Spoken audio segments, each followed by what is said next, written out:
What's going on, guys? It's Gabe from Lacrosse Analytics, and today we're going to be talking about my top 10 picks for Fantasy Lacrosse this upcoming PLL series. It's run by the guys who own Flow Fantasy and Pro Lacrosse Talk. If you go to their website, Flow Fantasy, you can sign up. Super easy to get started. Just to preface, here's the point system for this league. So if you've played fantasy football, basketball, hockey, whatever in the past, you kind of have a general idea of how fantasy works. But it's going to be 4 points for a goal, 5 points for an assist, 7 points for a two-pointer, a point for every ground ball, 2 points back for a turnover, and 7 points for every caused turnover a player gets. With that said, there's a few different rules for face-off guys and goalies. They're both going to start with a base of 6 points. Goalie is going to be based off of save percentage. I'm not sure if they get an assist, it works towards their overall points or not, or GBs, so on and so forth. With that said, I'm just going to get straight into my picks. I've made a lot of spreadsheets calculating every player from last year's stats from the PLL and showing their points per game that they would have had there been Fantasy Lacrosse last year. So, first off, one important thing to notice is that a lot of the top guys are actually face-off guys. One being that they start with a flat 6 points. On top of that, they get a lot of ground balls, and they're going to get goals, assists here and there, not super consistently, but relatively often for the most part. On top of that, there's a few anomalies in here, like you have some attack guys, you have Garrett Epple at number 2 for defense, tons of caused turnovers, with 7 points at each of those. That's equal to a two-pointer. But anyway, like I said, I have everything kind of mapped out between attack, midfield, defense, goalies, face-off guys.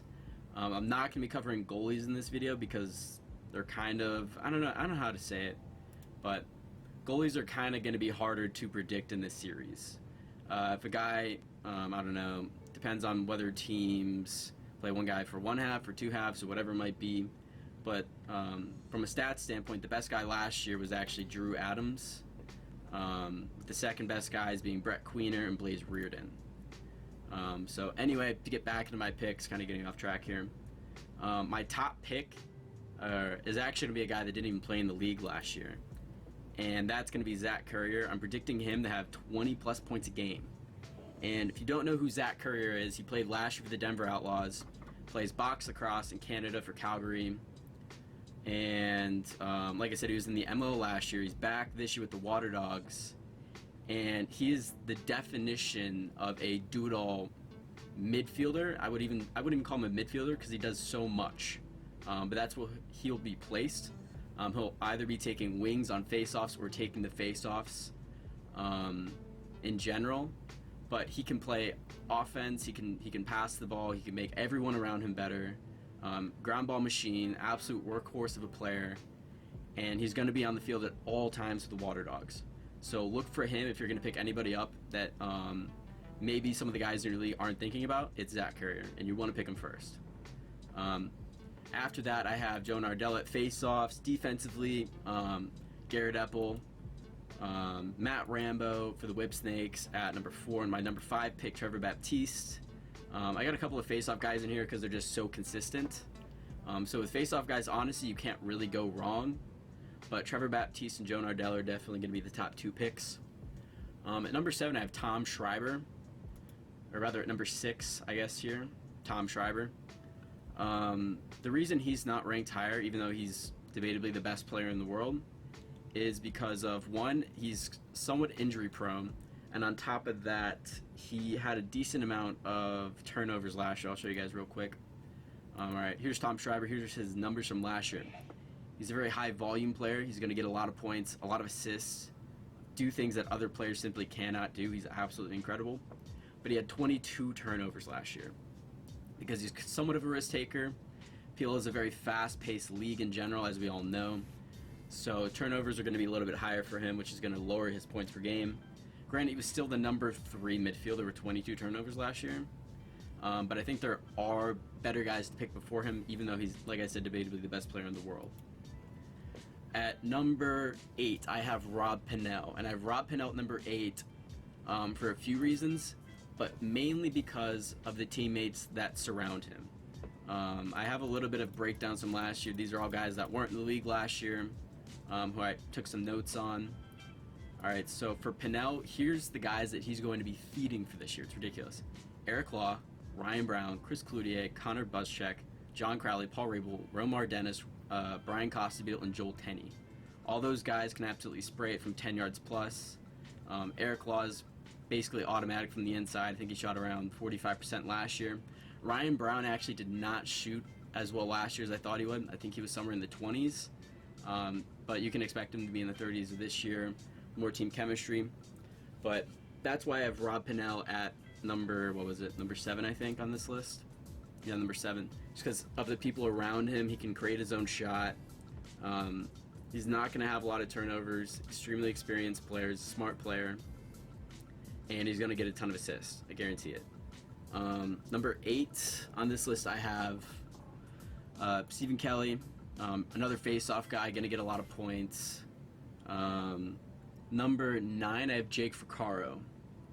And last year, he was the number 1 ranked midfielder for points in fantasy lacrosse. He can spray it from outside. He can assist teammates. Absolute workhorse. Very consistent player. Going to have the ball in his stick a lot of the time. The only reason I have him ranked lower is because they added Sergio Salcido to this list, or rather to this roster for the Chaos. So I'm not sure how that's going to affect Jake Ficarro's volume as a player. It might be... I mean, in general, that offense is ran by Connor Fields. But with Sergio Salcido being a guy that needs the ball in his stick to make plays, I'm interested to see how they mesh between Fields, Salcido, and Ficarro. So that's why I have him ranked down lower on the list, just volume's sake. And then lastly, I have Michael Earhart for the Whip Snakes, possibly, depending on how he plays, could be a league MVP, honestly. That's a discussion for another video. But I have him there. He's super consistent. Animal on ground balls. Absolute freak of nature specimen to look at. Last year he had 13 points, which looks like it was ranked number 1 among all defenders / LSMs. He had a few 2-pointers. He could spray it from outside. Kind of like a Gerard Newman to some degree, I would say. They're kind of similar in size and stature. But that is going to be my top 10 list. My sleeper pick is Mike Chanichuk. And I have Mike Chanichuk there because the Whip Snakes lost a number of different offensive guys last year. So they're going to be very dependent on Matt Rambo and Mike Chanichuk to produce for them offensively. On top of that, Mike Chanichuk is a guy who will play with the ball on a stick. But last year it looked like Matt Rambo was the guy who would initiate from behind, and he was assisting teammates. So Mike Chanichuk would kind of hang out a little bit above that 2-point line and get a lot of opportunities to shoot from there. And when you have north and south feeding from the behind the cage to the front of the cage, it's very hard for the goalie to track, and it makes for a very dangerous shot coming from a guy who can absolutely spray it from outside, Mike Chanichuk. So that's my sleeper. He might be a top 10 pick, I'm not really sure yet.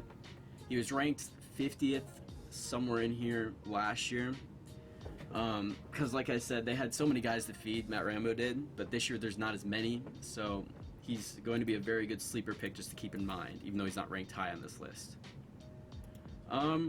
With that said, that's going to be my list for today. I have a few more videos planned for the coming days, not really sure when those are going to be out. But like I said at the beginning of this video, if you haven't seen my previous video talking about the future of this channel, the kind of content you can expect to see, go check that out right now. It's very important. With that said, I cannot wait to keep making videos. I love talking about this kind of shit with you guys. So if you have any suggestions, comments, anything of that nature, let me know in the comments below, and I'll see you guys in the next one. Peace.